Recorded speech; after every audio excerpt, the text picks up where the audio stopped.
தினம் ஒரு புகழ் பாடுவோம், அதுவே திருப்புகழை பாடுவோம் அப்படிங்கிற தலைப்பை மையமாக வச்சு நம்ம தினம் ஒரு திருப்புகழை பார்த்துட்ருக்கோம். அதுக்குண்டான விளக்கமும் பார்த்துட்ருக்கோம். அதன் வரிசையில் நம்ம இன்றைக்கி பார்க்கக்கூடிய திருப்புகழ் என்னென்னா, பழனி திருத்தலத்திற்கு உண்டான அபகார நிந்தைப்பட்டு அப்படிங்கிற திருப்புகழை தான் நம்ம இன்றைக்கி பார்க்க போகிறோம்.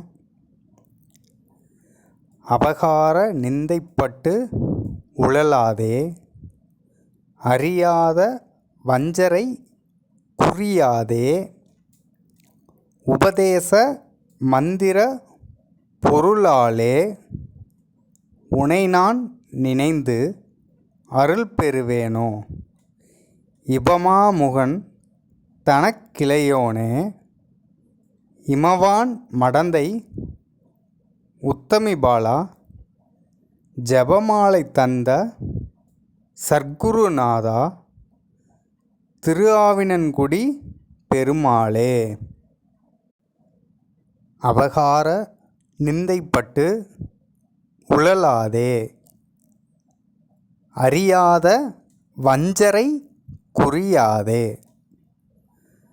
பிறருக்கு நம்ம செய்கிற தீமையினால் நிந்தனைக்கு ஆளாகி, அதாவது மனக்குற்றத்துக்கு ஆளாகி அலையாமலும், ஐயோ நம்ம அப்படி செஞ்சிட்டோமே இப்படி செஞ்சிட்டோமே அப்படின்னு ரொம்ப வருத்தப்பட்டுட்டு இல்லாமல், நன்னறியை அறியாத வஞ்சகர்களிடம் சேராமலும், அதாவது ஒருத்தவங்களுக்கு நல்லது செய்யணும் அப்படிங்கிற எண்ணத்தில் இருக்கிறவங்கள விட்டுட்டு அவங்களுக்கு கெடுதல் செய்யணுங்கிறவங்க மனிதர்களோடு நம்ம பழகாமல், அதை அறியாத வஞ்சர்களிடம் சேராமலும், அதாவது அப்படிப்பட்ட மனிதர்களோடு நம்மளை சேராமலும், உபதேச மந்திர பொருளாலே உனை நான் நினைந்து அருள் பெறுவேனோ.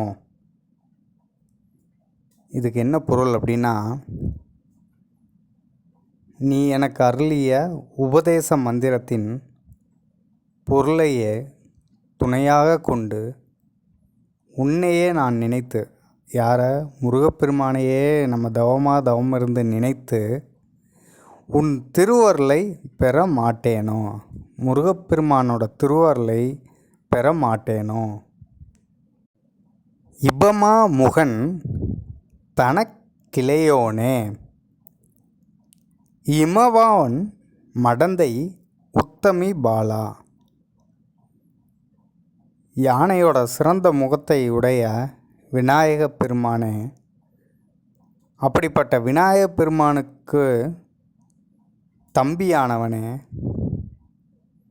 இமயராஜா மகளாம் பார்வதி எனும் உத்தமியின் பிள்ளையே,